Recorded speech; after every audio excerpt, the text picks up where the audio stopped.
Earth కన్నా 2 times పెద్ద diamond దొరికితే మీకు ఎలా ఉంటుంది? యెస్, అది నిజమే.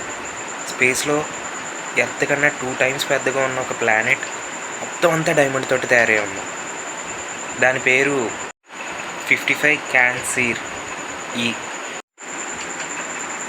టైం అందరికీ ఒకేలా ఉండదు. అంటే ఒకళ్ళకి ఫాస్ట్‌గా ఉండొచ్చు, ఒకళ్ళకి స్లోగా ఉండొచ్చు. ఎలాగంటే స్పేస్‌లో ఉన్న ఐఎస్ఎస్ అంటే ఇంటర్నేషనల్ స్పేస్ స్టేషన్‌లో ఉన్న వాళ్ళకి మనకన్నా స్లోగా టైం గడుస్తుంది. ఒక ట్రీ ఇంకో ట్రీ తోటి కమ్యూనికేట్ చేసుకోగలదని మీకు తెలుసా?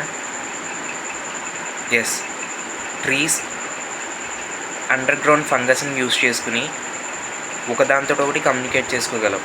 ఎలాగంటే కొత్తగా వచ్చిన వైరస్ గురించి కానీ, లేదంటే వాటి దగ్గర ఉన్న న్యూట్రిషన్ని ఇంకొక ట్రీకి ఇవ్వడానికి ఈ అండర్ గ్రౌండ్ నెట్వర్క్స్ అనేది ట్రీస్ యూజ్ చేసుకుంటాయి.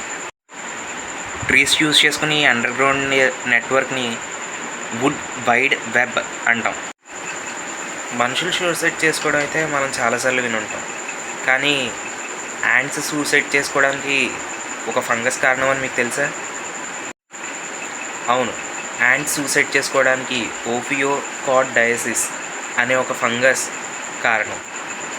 ఈ ఫంగస్ తోటి ఎఫెక్ట్ అయిన యాంట్స్ ఒక మంచి ప్లేస్కి వెళ్ళి ఆ ప్లేస్ నుంచి ఎక్కడైతే ఈ ఫంగస్ బాగా స్ప్రెడ్ అవ్వగలదో అక్కడికి వెళ్ళి మరీ చనిపోతూ ఉంటాయి.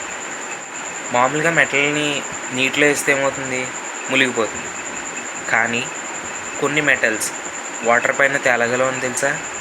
అవును, లిథియం అండ్ సోడియం అనే 2 మెటల్స్ వాటర్ మీద తేలుతాయి. కానీ జాగ్రత్తగా వాటిని కట్ చేసేసామంటే ఒక బాంబు ఎలా బ్లాస్ట్ అవుతుందో అలా బ్లాస్ట్ అవుతాయి కూడా. మన ఎర్త్ మీద మామూలుగా రెయిన్ పడితేనే మనం చాలా ప్రాబ్లమ్స్ ఫేస్ చేస్తూ ఉంటాం.